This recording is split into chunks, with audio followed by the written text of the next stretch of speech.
This is Ahval Online, meeting point of accurate news and free comment on the current affairs of Turkey. Welcome to our podcast series.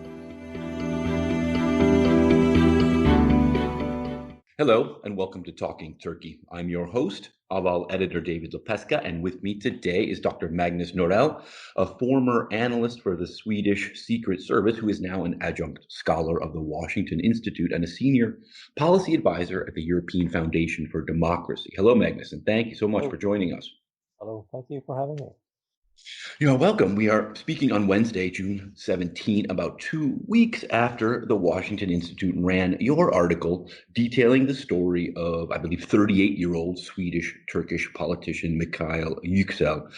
In September 2018, he was kicked out of Sweden's left-leaning center party just before parliamentary elections, and the reason given was that he had some connection to the Grey Wolves, the militant ultra-nationalist youth wing of Turkey's far-right Nationalist Movement Party, or MHP. Yüksel's father, years ago, served in Turkey as a mayor for the MHP, which today is the parliamentarian partner of President Erdogan's Justice and Development Party, or AKP. Yüksel says that the real reason for his dismissal from the Center Party was that during a time of considerable tensions between several EU member states and Turkey, he had been unwilling to criticize Erdogan or to criticize Ankara's policies. Magnus, is that what happened? Please, if you could tell us the real story from your view, and if you could also give us some background on the Turkish origin, the Turkish diaspora community within Sweden. Sure. No. That was Yüksel's effort to try to spin his dismissal from the Center Party, and the reason was, of course, his ties to the Grey Wolves, which is a fascist organization, and the thing is that spin was sent sort of it was using that in Turkey. There was nothing of that in Sweden at all, because that would have been very easy to dismiss, of course. So that was an attempt to sort of sugarcoat his dismissal from the Center Party here in Sweden. Why do you say that would have been easy to dismiss in Sweden? Because it's blatantly false. There's absolutely no attempt to try to get anyone to say anything like that. That's not how it works here. So that was just made up. Fake news. So now, free of the Center Party, last August, Yüksel, as you write, founded a new party, Nuance, which primarily advocates for Sweden's Muslim community.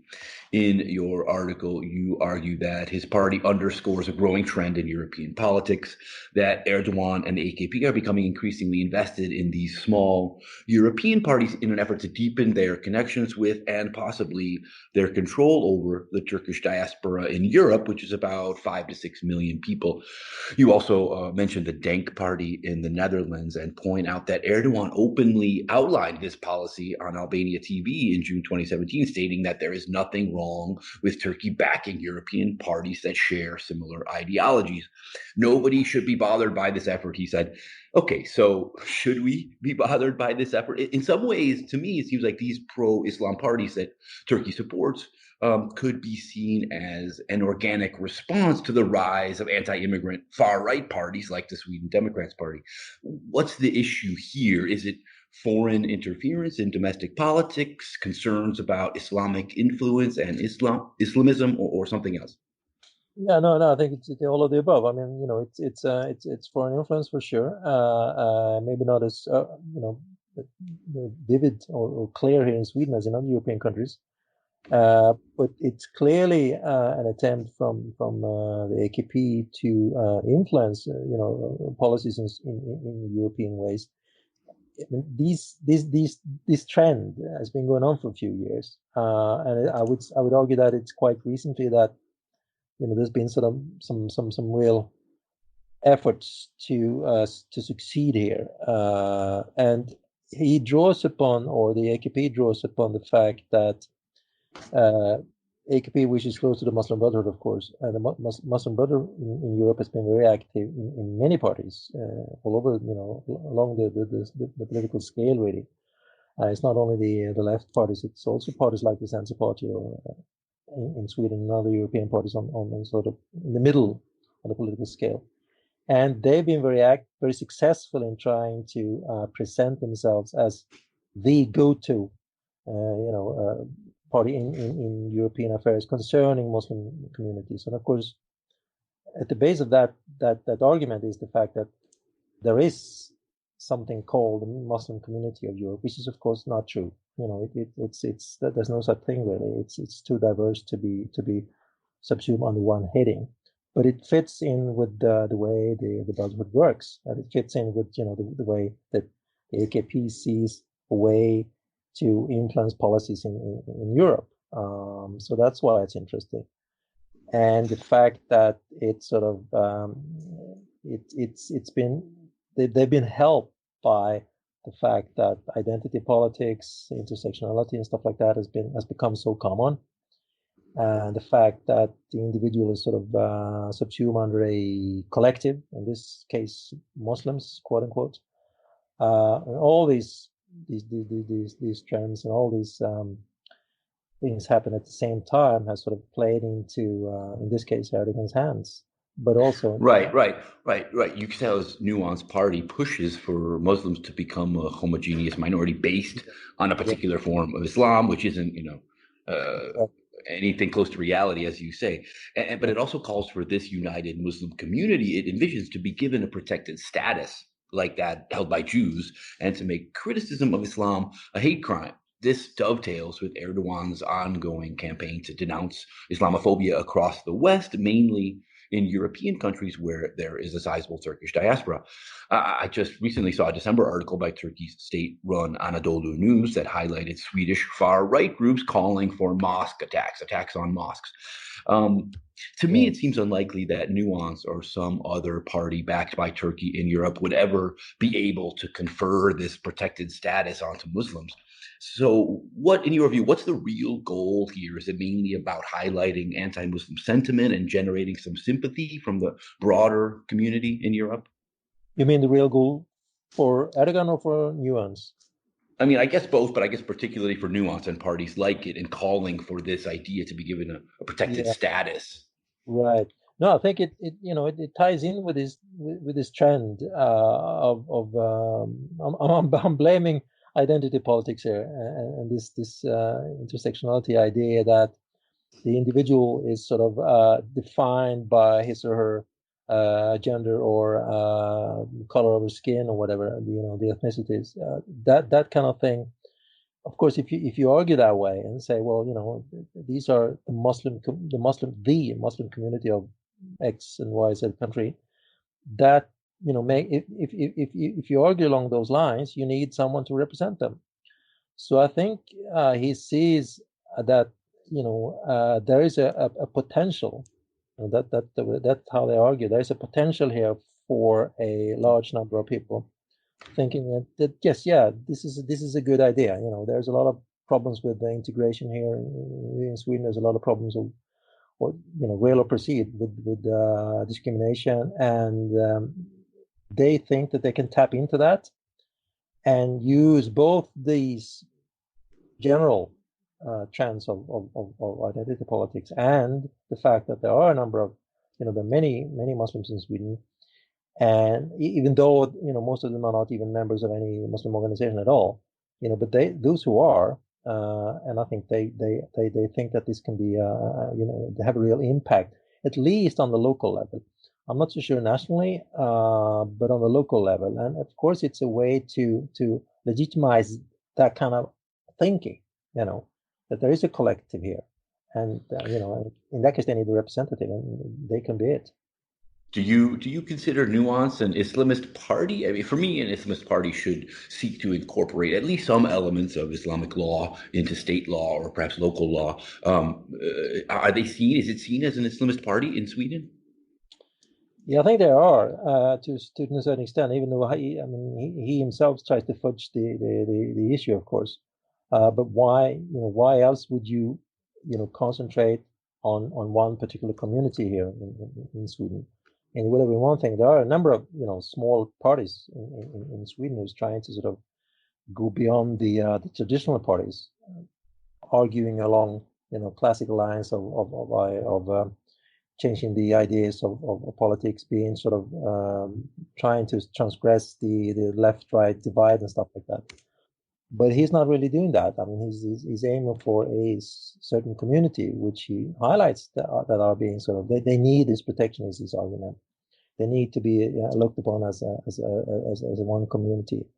So he's emphasizing that part of it, even though he's not, at least not so far, explicitly asking for or arguing for any sort of, Sharia imposed laws or anything like that, like other parties in Europe are doing. But he's not doing that.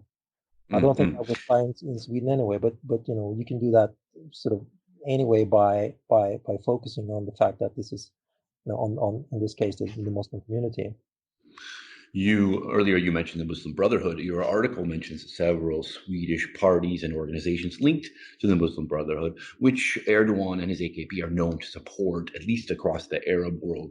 You write that Brotherhood-linked movements have multiplied in recent years, received government funding in Sweden, and established themselves as the voice of Muslims, basically, within Sweden.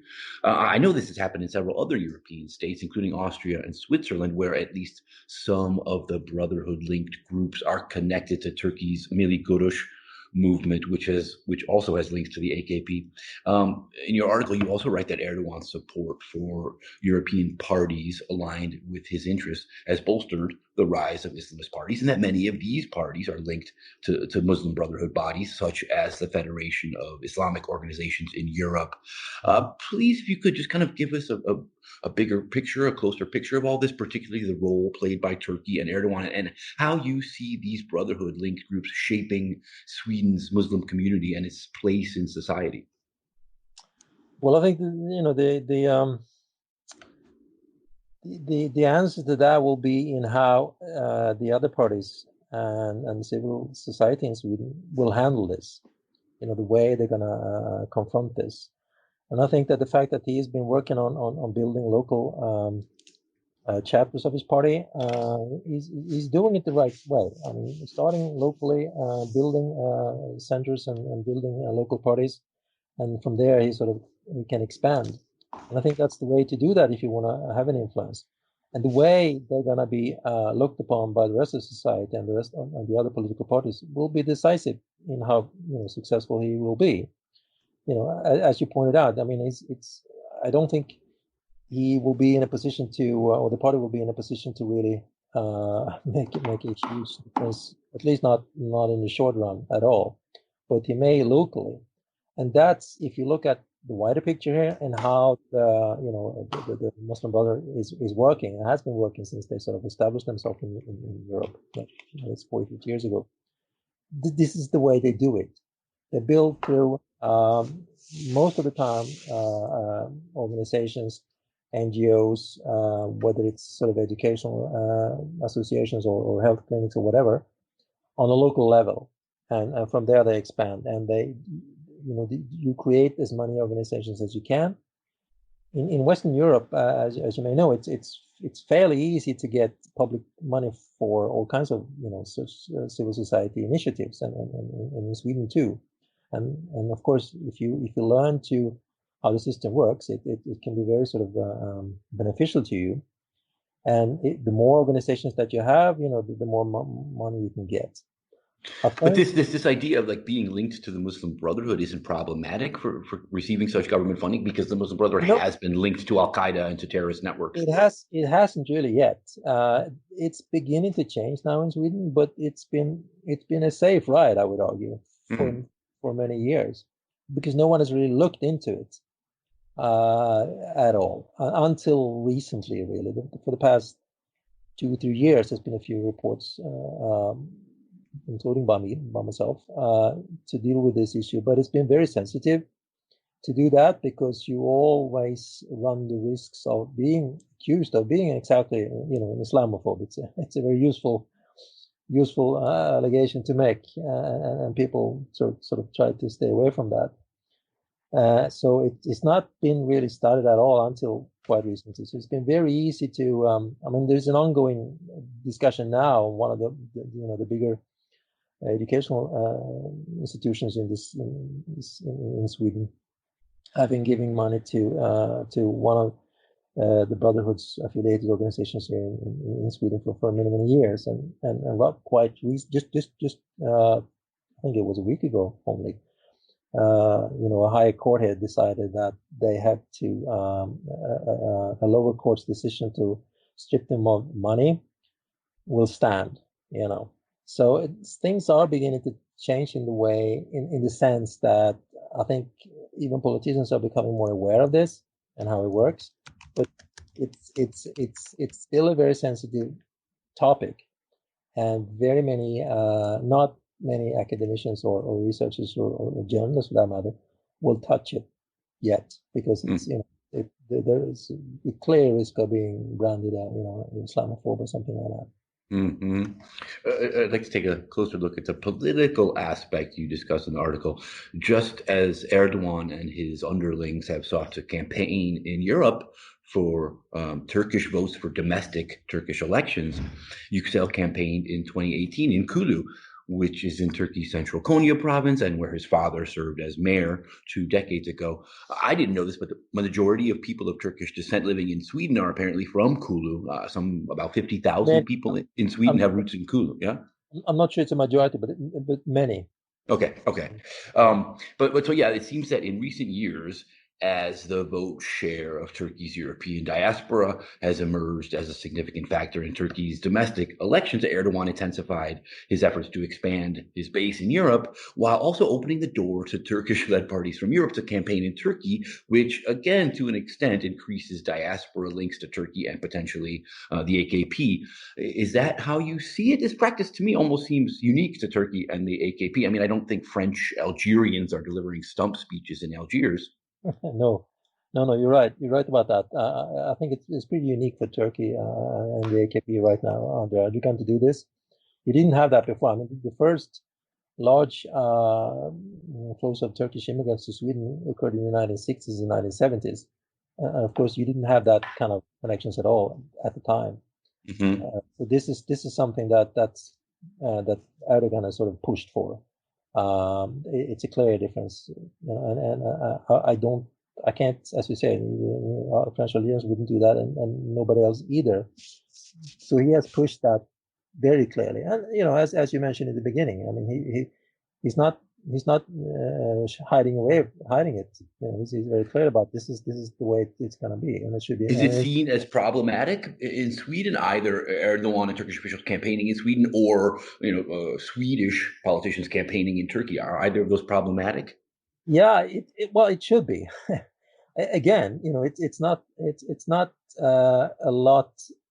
It's not been a lot written about it, or again, it's not in research really. I mean, I mentioned in the piece former Minister of Housing, Ahmed Kaplan, who also had to resign due to his connections with the Grey Wolves and with the AKP.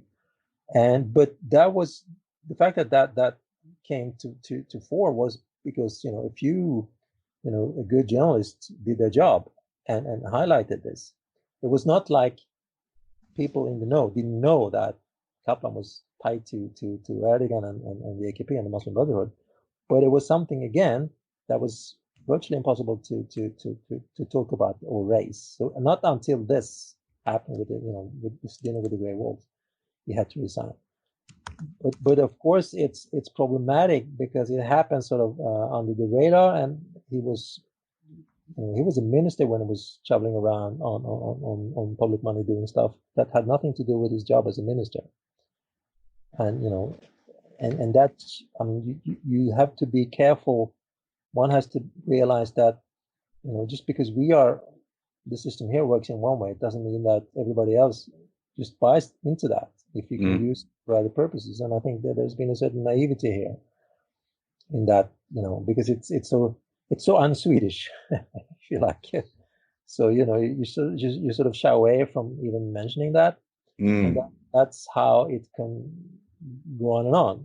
As I said, I think maybe things will hopefully they will change, and people within the political parties will be more aware of that stuff happening, and that you have to be careful about this. I mean, these are Kaplan and Yüksel are two cases that came to the forefront, and it was written about that. But that again, there's been a number of cases here, with the same. You also, sorry, did you have anything to add?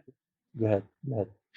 You write also that Turkey has been ramping up its involvement in Swedish politics, and that Turks living in Turkey who have Swedish passports are encouraged to vote in Swedish elections under the supervision of Turkish intelligence. Could you explain how that works? How are they encouraged to vote? I read that some. Yeah, sorry, please. Yeah, they put up voting votes, because during, for instance, during the elections here, the national elections here are in September. Third Sunday in September, and it's a time when a lot of people are traveling back home to Turkey or back to their families and relatives in Turkey. That's how it's been working. It's not a lot of people. I mean, one has to keep things in perspective here, but they made it easier for people to vote. They put up voting votes in these districts to ease voting for people with dual citizenship. I think that was more common before, because today it's not. If there is national elections here, you can actually vote postal votes before you go, for instance. It's not going to be counted until election day, but you can do that. You don't have to be here on the election day to vote here, and that is a process that's been streamlined for quite a number of elections. So I don't think it's that common any longer, but it's just, I'm mentioning it because it goes to show that, again, it's part of the efforts by Erdogan and AKP to really, cement ties here between Turkey and parts of the Turkish diaspora. It's been very efficient. Otherwise, it wouldn't do it. I mean, it's been pretty successful. The issue, though, seems to be that the kind of the reach and influence is going beyond the Turkish diaspora potentially. As you write in the article, you envision nuance entering parliament, or at least local assemblies in Stockholm, Gothenburg, Malmo. In this way, parties like Nuance could emerge as political proxies for Erdogan and for Turkey across Europe. What's Sweden's official view of this, or what do European governments think of this? It sounds like an act of aggression or a violation of sovereignty, something like, Putin seeking to influence U.S. elections. Yeah, I don't think there is an official point of view on this. It's too novel. And again, the party was founded last year, only in August. Even though he's sort of been working on it for a while. So there is no official line on it yet, and I'm not so sure that's gonna be an official line either. I mean, as you may recall, some ministers from the AKP was trying to electioneer in the Netherlands and Germany, the last Turkish elections, if you remember. Mm-hmm. And the Germans and the Dutch said, no, you can't do that. Yes. But until there will be such an occasion here, I don't think that you will get an official take on this from sort of any representative of, for instance, the government here. Okay. Okay, well, setting aside the kind of official view, what do you see as the risk? Is it a potential risk of Turkey kind of running these political proxies in Sweden and other European states? Well, I don't think, I don't think he's aiming for running it in the sense that, they're going to control everything. To be efficient, they need to have a local agenda. They need to have, local issues that they care about here, and that has to tie in with the people here back home in Sweden care about. So it's not so much a question of running them. I think it's a question of making people loyal to the AKP. Maybe in more indirect ways than in sort of telling them how to behave. That I don't think that's going to happen, and I don't think he's trying to do that. I mean, I think the AKP is too smart to do that, to be too blatant about it. But the danger is, of course, that you infuse issues and topics in another country that doesn't necessarily is important here at all. And again, but I think the main reason for the AKP to do this is to tie Turkish communities or loyalties to the AKP. because very often, again, you have dual citizenship. So he's trying to create a sort of a loyal diaspora in Europe, which of course can come in handy, on a rainy day. And I think it's more that than directly sort of trying to control anything. But yet, for kind of concerns over soft power reach and influence, several European states have begun moving to minimize Turkey's involvement in Muslim affairs, mostly. In 2018, Austria announced the closure of 7 mosques and expelled imams paid by Turkey. France decided earlier this year to stop allowing the foreign funding of imams, mosques, and teachers for religion classes, which many saw directed at Turkey. Germany has started training its own imams, taking over for Turkish-run DİTİB, which often arranged training within Turkey. Such moves, of course, risk upsetting Erdogan and undermining relations with Turkey. But I wonder, do you think someday soon we might see a similar response in European states to Turkey's influence over political parties such as Nuance? It depends. Again, it depends on 2 things. One, how successful they will be, in the election, and secondly, how they're going to be treated by other political parties and the polity here in general. But before, for instance, before anything more radical will happen here in Sweden, like the examples that you mentioned, Austria, Germany, France. It depends on how the other political parties and the polity here will sort of address parties like new ones. And that will depend on how successful they are in the elections, and the way they're gonna treat that party as someone that they need to counter, because they may steal votes. That may very well happen. But the countries you mentioned here, France, Austria, Switzerland, and the way they have sort of moved against the AKP and Turkey, that came about as a result of very specific events in those countries. And until such a similar thing happens here in Sweden, I don't think you will find any sort of response of that degree here in Sweden. Something has to happen first, I think. But the first, we'll see how how successful they are in the elections. Right. So that's something happening That's something happening could merely be these parties or parties like Nuance just being really successful. Yeah, I think that I think they can actually succeed quite well, because. And the people that will hurt most are, for instance, the Greens here, the Left Party, the former communists, and Social Democrats, because nuance can really argue that we're the real deal here. We know we are closer to you meaning Muslims, than these other parties are. So you can go with us, and we can have an impact that they can't. So I think that the other parties, if they look carefully, they should be worried about this, because they really can pick votes from these other parties. I'm not too sure it's happening. I'm not too sure that they are. I think the default position is probably to dismiss this. It's a small party, it's just recently created, and they will probably, I think they will underestimate their strength. What's your expectation for the party in the 2022 elections? Well, I think they will they will enter local assemblies. I'm pretty sure about that in some areas, because there are a number of people there who probably would, for instance, vote for maybe the Left Party or the Social Democrats, but here they can have a sort of more pure alternative. So I think that they have a fair chance of getting into to local assemblies. Yes, national, I'm not so sure. It's quite tough to get into the national parliament here, but locally, yeah, I'm sure about that. Interesting. So it might give Erdogan and the AKP a little more reach in Sweden in a couple of years. For sure. Dr. Magnus Norell of the European Foundation for Democracy, thanks so much for your time and insight. It's been a pleasure talking to you. Thank you.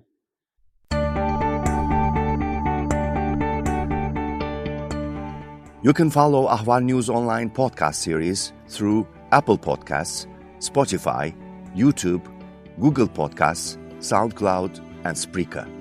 All you need to know about Turkey is here, for your ears, mind, and attention. Thank you for listening to our podcast.